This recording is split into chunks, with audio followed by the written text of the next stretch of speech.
Disbelief. It's been 2 days and I am still in disbelief as to what Carlos Alcaraz pulled off on Sunday. It's not just that he won. I picked a 5-set match. I obviously thought he had a shot to win. But it's the way that he won. It's not just the mental aspect of being able to live with Djokovic in his dungeon, in his domain, in those clutch moments in the 5th set that, over the last couple of years it seems like he has owned, but also a lot of the dynamics at play in the match. You saw a lot of comments during the broadcast, at least on the ESPN cast, that, Alcaraz seemed to be out Djokovicing Djokovic. He legitimately out-defended Djokovic on grass. All of it is just so hard to put into words of how impressive it was. So I'm just going to roll with what I said when I first talked about Carlos Alcaraz on my channel at the end of 2021, and that is quite simply that it's him. It's freaking him. If anybody still had any doubts of who that next up generational talent is, who that next up all-time great is, all of that should be put to rest after Sunday. And it's been his trademark now, being a very, very quick learner. The last couple of years, I have used, the term he's fast-tracking a lot of these milestones for the greats, their maiden milestones, first slam, first number one finish, etc., etc. But after this win, it's getting kind of ridiculous. I truly don't even know where to start when talking about this final. I legitimately think in the context of, tennis history, when you tell the story of this sport and all its history, you legitimately cannot leave this match out now. It's absolutely monumental. And I say that, before actually diving into the progression of this match and whatnot, I say that in the sense that it really, beyond a shadow of a doubt, cemented Carlos Alcaraz as the next up, and that, he's different. Whether that be from guys, of years past in the next generation trying to challenge the big three, or, any one of his peers right now in his age group or neighboring age groups, which statistically was something that was already true. But this one now really sets it in stone. Getting to why this makes me feel that way? Well, for starters, 6-1 first set. He came from behind. Now, I don't think this was a 6-1 set that, made you believe that the rest of the match was going to go that way. On the scoreboard, it seemed a little bit misleading. Alcaraz was in, at least 2 Djokovic service games in that set. He did come out, I think, a little bit too ambitious again, like he has in matches in the past, as well as how he did in Paris, trying to go through Novak a bit too much, and obviously after giving up that second break, you pretty much punt on that set. Second set, to me, it seemed like, Alcaraz, just every service game in that second set, he would have to treat it like basically his life depended on it. I've made, a big deal about how ridiculously well he returned this tournament, and obviously it was a huge story for why he came out on top in this match. He'd already made the Berrettini and Medvedev serve look ordinary, but I really did not expect him to do to the Djokovic serve what he did throughout this final. The numbers are almost unheard of for Djokovic in general, but even more so on grass. So many more returns coming back than anyone he'd played to this point in the tournament. A staggering just 62% of first serve points won, and only 2 aces over the course of 5 sets and over 4 hours and 40 minutes. But because even in the first set he had created his chances, I did feel like, as long as he kept holding, with how well the return was still being hit, I felt like he was going to get his chances one way or the other. And if he kept holding, stayed within striking distance, eventually he was going to take one of those chances, and he took it, I think, in the first service game of the second set for Novak. And again, there were so many times that this guy could have been rattled. In fact, that 6-1 set, was the third straight against Novak. I'm sure that wasn't playing in his mind because obviously the last 2 sets in Paris were, on account of the cramps. But that being said, the cramps could have been something there that, there was some lingering scar tissue. And then again, after giving up the break early in the second set, most guys, Djokovic is going to make you pay for, not stretching that lead after he kind of gifted the early breakaway himself. And he damn well tried to do that for sure because, after holding, getting it to 2-all, that next Alcaraz service game went to deuce, and it took, an incredible drop volley from Carlos at deuce, clawed his way out of that service game.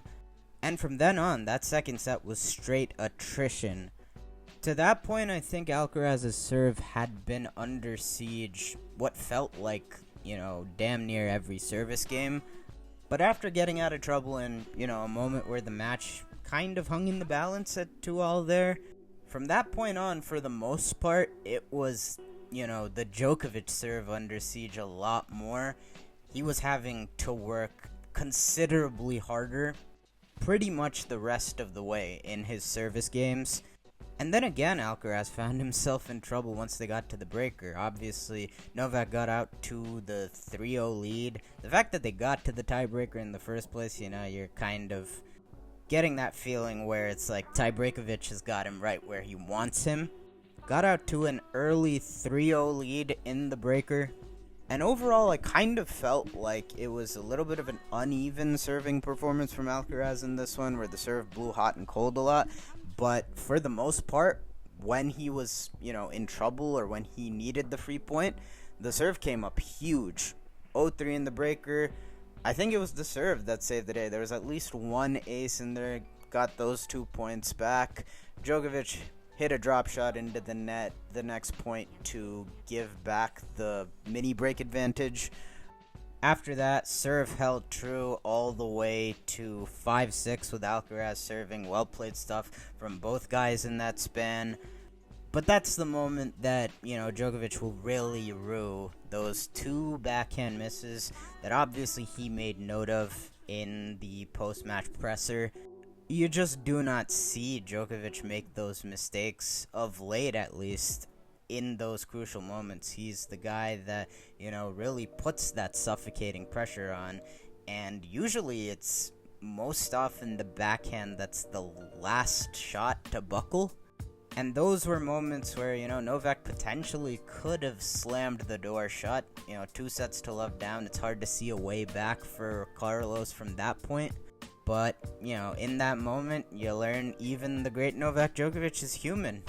What followed was, an identical backhand down the line return winner to win the set that Carlos hit against Holger Rune to clinch the first in that one. Serve volley from Djokovic as well. And one lunging swipe on that return, and, you had to feel, if you were Carlos Alcaraz, that you kind of got out of jail there. You had a new lease on life, per se, in this match. And that new life certainly bore its fruition very early on in the third set. Even though, that one marathon 27-minute game pretty much decided that the set was going to go Alcaraz's way, and it was going to be, easy in a way that Novak was pretty much just gonna punt the third and pack it in for the fourth.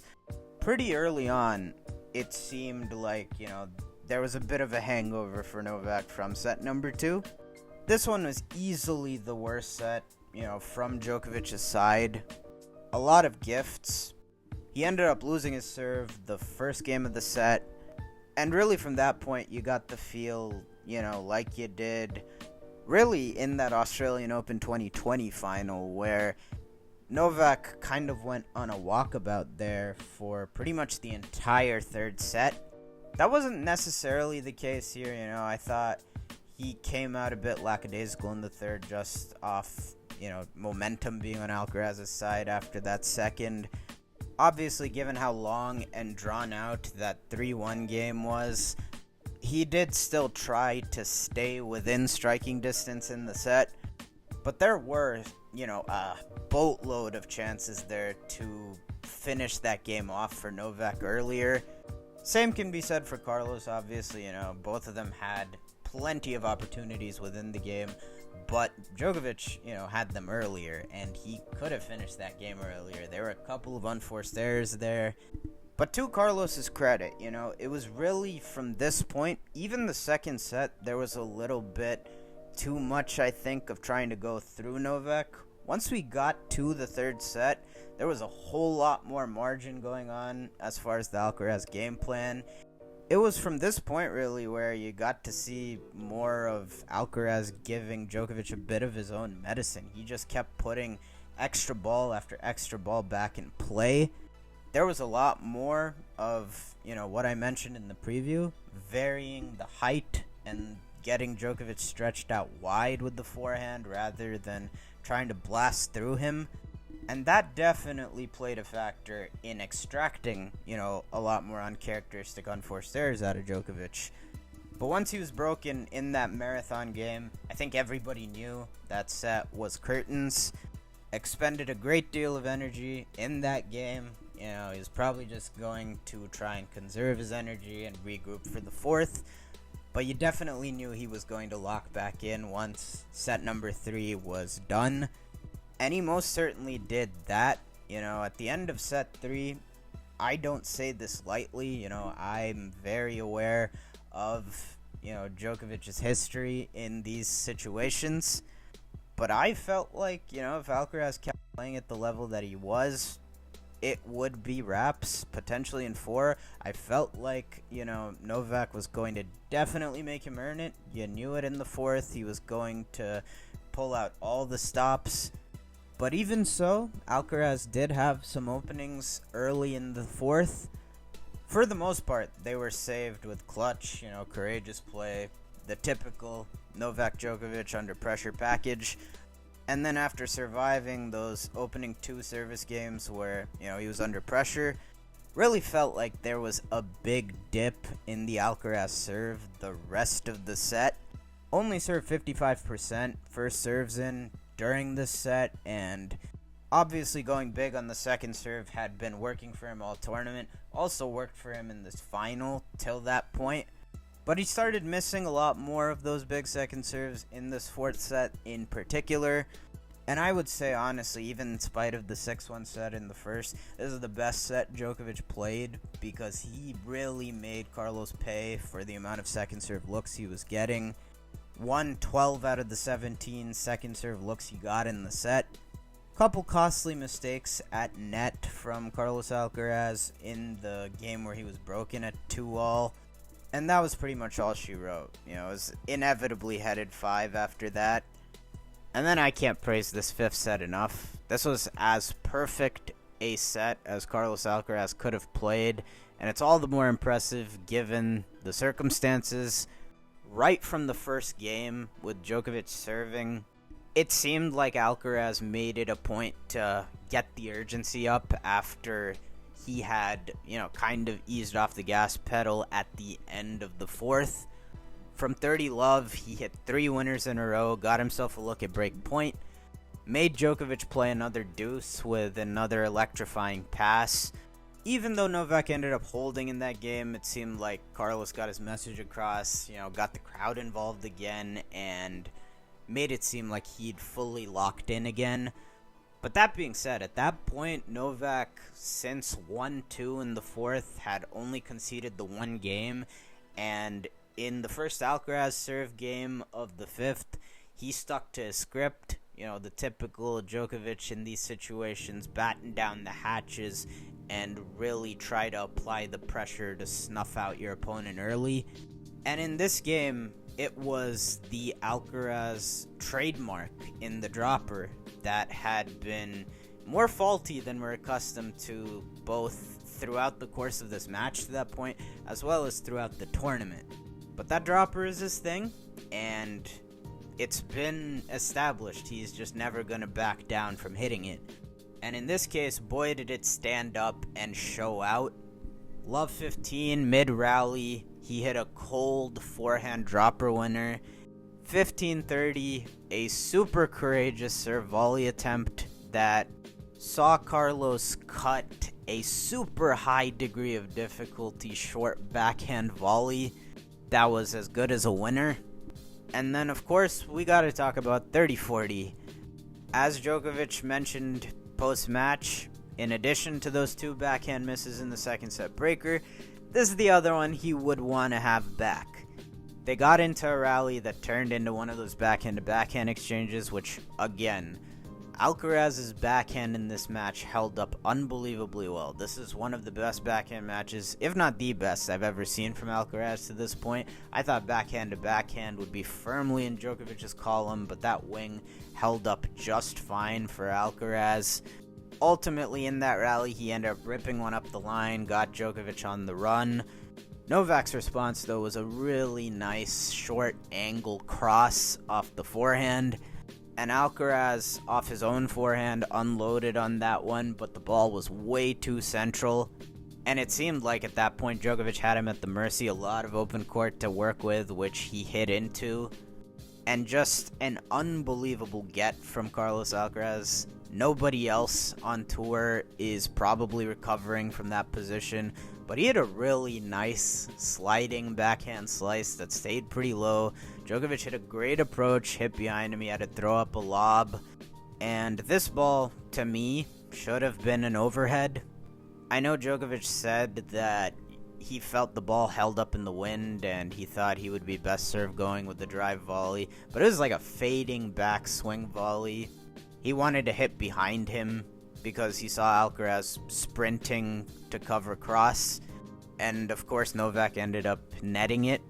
Game finished after that with another cold drop shot winner and then unloading on a couple of forehands, and holding that game felt like it had stemmed the tide, stopped all that Djokovic momentum in its tracks. And from that point, Alcaraz just took things into his own hands. That next game, again, 3 more winners. Djokovic gave him one gift at 30-all, but other than that, it was all Alcaraz. Again, the break point, some incredible scrambling. In addition to the backhand praise I already talked about, he also sliced tremendously in this match. Used it beautifully against Medvedev, equally so in the final. Whether it was to set up his forehand or keep him in some of these points when he was at the end of his range on the run.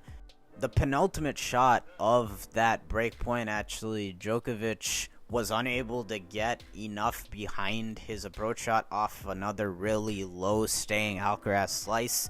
Left him open for Carlos to blast a backhand up the line for the pass. And from that point, it was the Alcaraz serve that took over.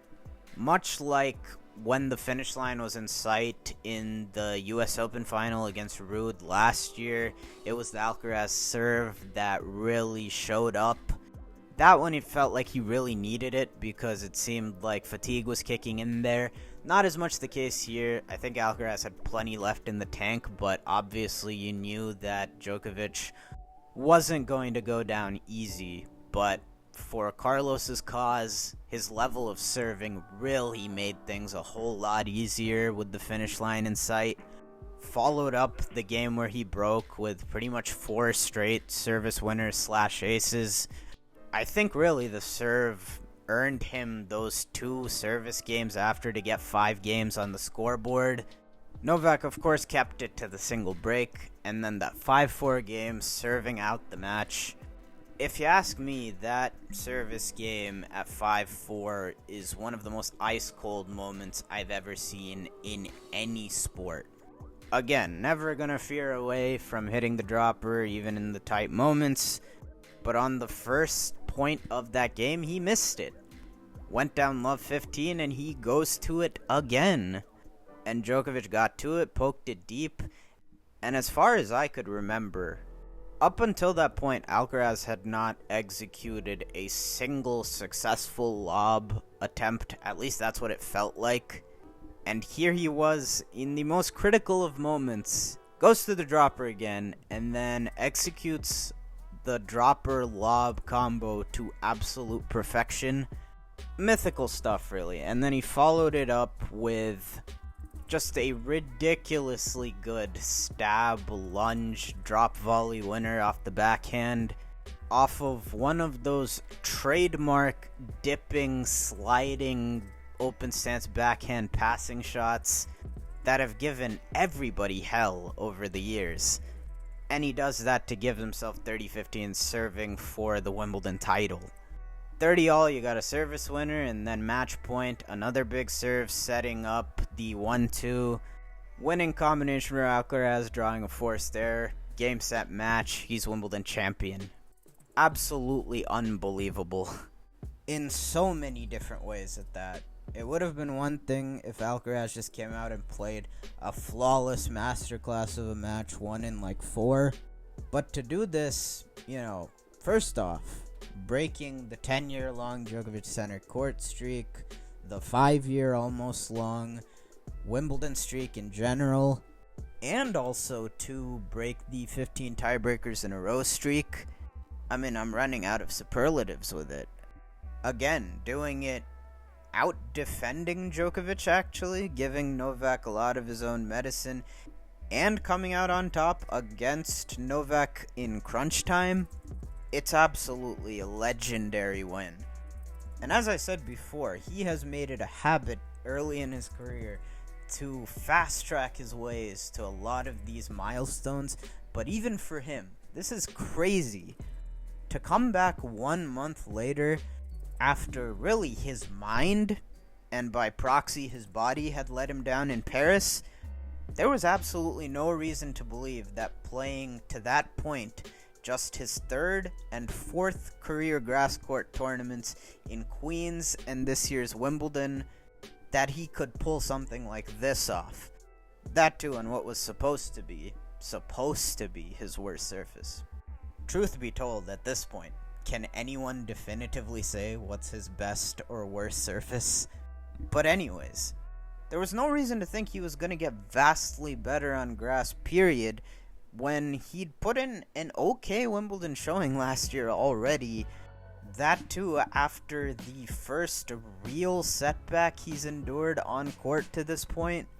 And yet, the worst of the scar tissue and ramifications of his result in Paris seemed to be just a really poor opener in Queens. After that, the guy was damn near flawless.